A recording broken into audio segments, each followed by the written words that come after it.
Hi everyone, this is Mr. Cheng and we are doing Math 10C Unit 6 Factoring Polynomial.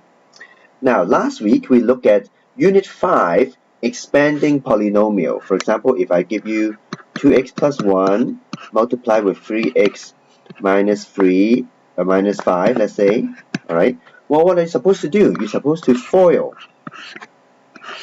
Okay, multiply the first with the first, and then you do the outer, you do the inner, and then you do the last, right? And then you merge these two together and become something like that. That's your answer. Now this is called expanding.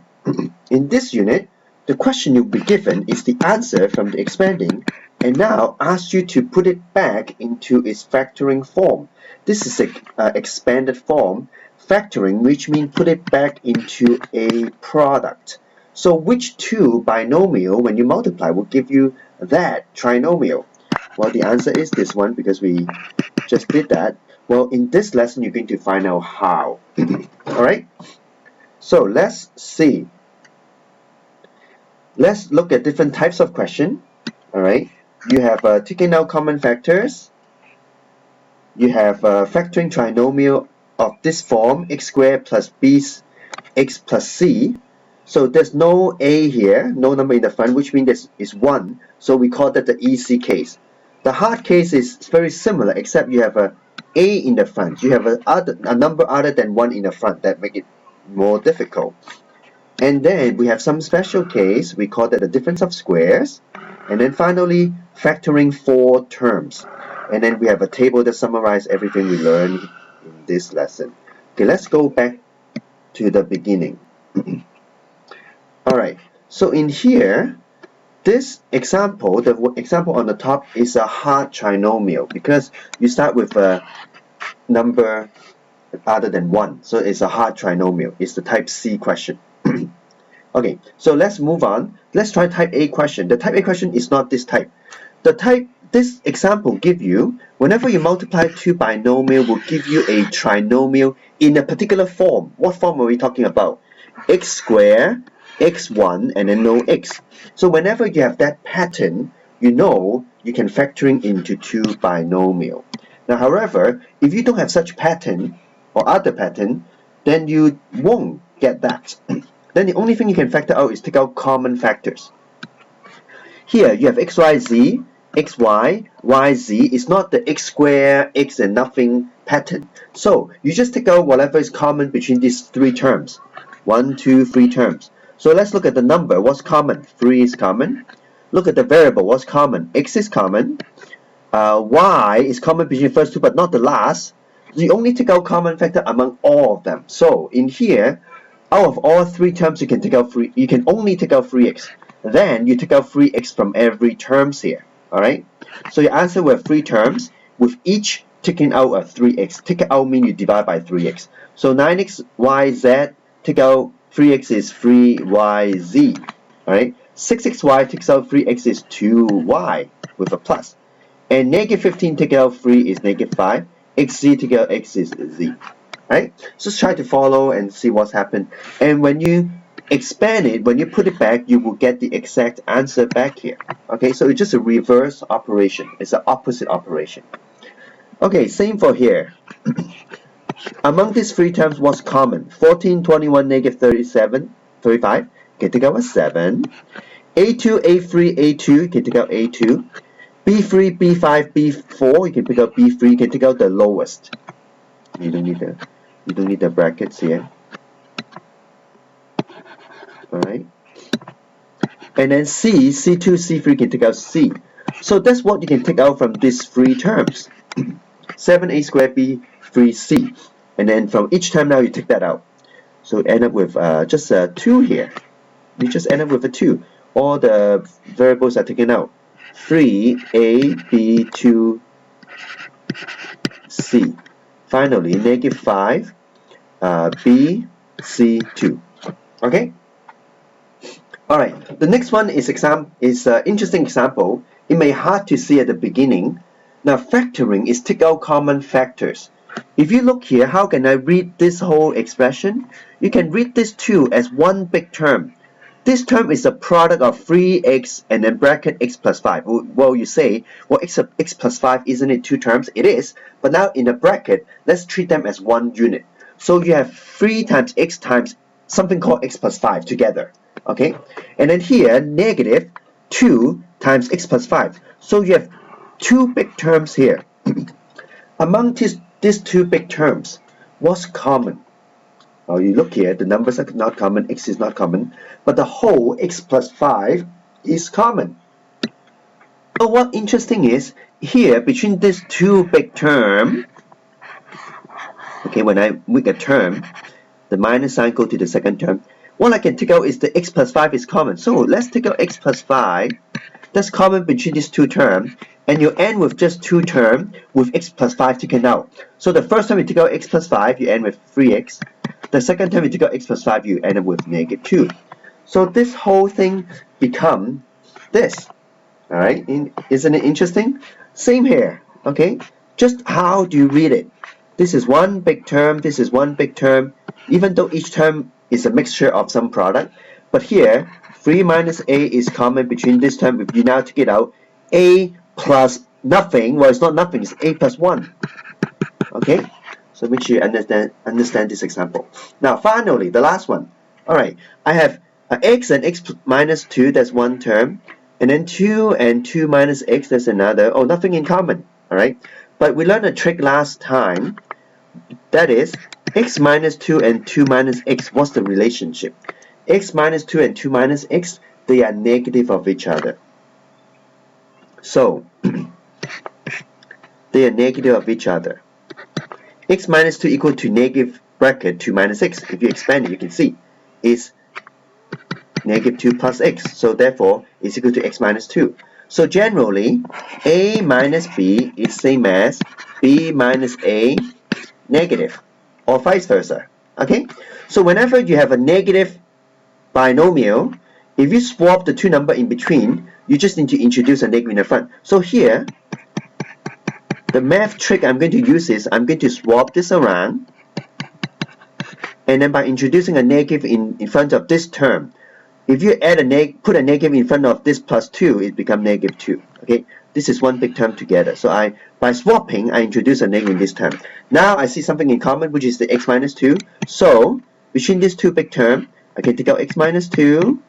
Alright, and I left with x minus 2. Oh, this is a special trinomial. It's a perfect square trinomial. Okay, so take some time to understand all this example. Alright, let's move on to the first type of factoring, which is of this form, x squared plus bx plus c. Okay, now when we FOIL, we notice the first term give you this, the last term give you this, the outer and inner combined will give you this too. So by looking at the c value, you know is the 2 number multiply will give you c, and then the b is combining the outer and inner, so it's adding.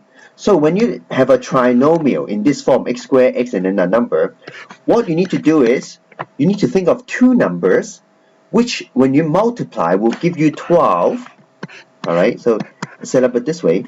Think of 2 numbers, multiply will give you 12, positive 12, and when you add them will give you negative 7. So you go through the list and like you think about it, the answer is 3 and 4 will give me 12, and negative 3, negative 4 will give me positive 12, and when you add them give me negative 7. So here is the answer. The answer is x minus 3, x minus 4. Wow, okay. So what happened here? What happened is, when you have a trinomial, we know we will have a 2 binomial because of FOIL. As the example show, we already know what's the form of the answer will be like. What we need to do is find out these 2 numbers in which multiply give you this, and when you add them give you that. And if you don't believe it, try to FOIL, and you'll see that's the answer. Okay, so we're just using the concept of FOIL and just use it to do factoring. Okay, look at the next example here. Okay, I'm using the same numbers, 12 and 7, but one positive, one negative. Okay, here A trinomial, I know the answer is x something, two binomial. Okay, two number multiply to 12, add to 7. The answer is 3 and 4. Okay, alright. Here, two numbers multiply to negative 12, add to, oh, there's nothing there. It means positive 1. Okay. Two number multiply to negative 12, which means 3 and 4. One of them have to be negative so that it will be negative 12. But then when you add them, will give you 1. Okay, so in this case, you want to put the negative in the 3 and put a positive in the 4. So the answer is x minus 3, x plus 4. A very similar question if I give you x squared minus x minus 12. See, it's very similar except 1 minus 1 plus. The answer will be x plus 3, x minus 4. Because minus 4x, right, plus 3x give you minus 1x. So this is called factoring. Okay, let's try one more example. When you see a trinomial in this form, you put an x there, put the last number on top, put the middle number here, beware of the sign, and ask yourself which two numbers multiply to be negative 30 and add to negative 7. So you go through the list, all the factors of 30, 1, 30, 2, 15, 3, 10, 5, 6. Like all this pair will give you 30. Which pair will give you a 7? Okay, this one won't, this one won't. This will give me a 7 if I have, alright, so if it's negative, which one is negative, which one should be plus? Negative 7 will be plus 3 minus 10. That will give me negative 30, that will be negative 7. That's the answer, alright? X plus 3, x minus 10. If you FOIL this expression, you will get that. So when you do factoring, you're find out the factor. Alright, next one. Okay, you look at this, you say, hey, wait a minute, this is not in the x squared, x and no x form. And also, it doesn't start with 1. Isn't it a difficult trinomial? Okay, but if you look at all this term, what's common? The first thing you do in factoring is first take out common factor. You would say, hey, 3 is common and x is common. You can take out 3x. So 3x cubed take out 3x is x squared. Negative 27x squared take out 3x is negative 9x. And 24x take out 3x is 8. Now I see this is the simple trinomial, the easy trinomial. So now think of the two numbers that add to 8 and multiply to 8, add to negative 9. The answer is 8 and 1. Well, you want negative, so both negative. Okay, both negative multiply give you positive, and both negative add to give you negative. So that's the answer to factoring this thing, and then the 3x is part of the answer, so just leave it there. And now just factor that into two binomial. One say a minus x minus 8, one say x minus 1. Alright, finally. Okay, besides the x squared, no x and then no x pattern, you can also have this pattern, x squared with no y, x and 1y, and then no x but y squared. Okay, you can see one in descending order, x squared, x, no x, one in ascending order, no y, y1, y2. So whenever you have that, it's the same deal. Think of a number that gives you negative 36 and then multiply to be 9, add to be 9. Okay, so the answer is 12 and 3. And then you want it to be positive 12 minus 3. Okay, so multiply to be negative 36, add to 9.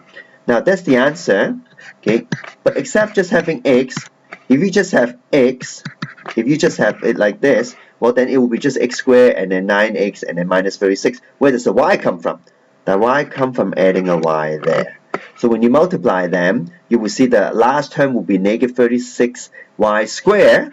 The middle term will be negative 3xy plus 12xy, which give you 9xy. Okay, so that's the easy type. All right, so take some time so to understand what's going on. Once again, factoring is a reverse operation of expanding, and then I'll make a second video.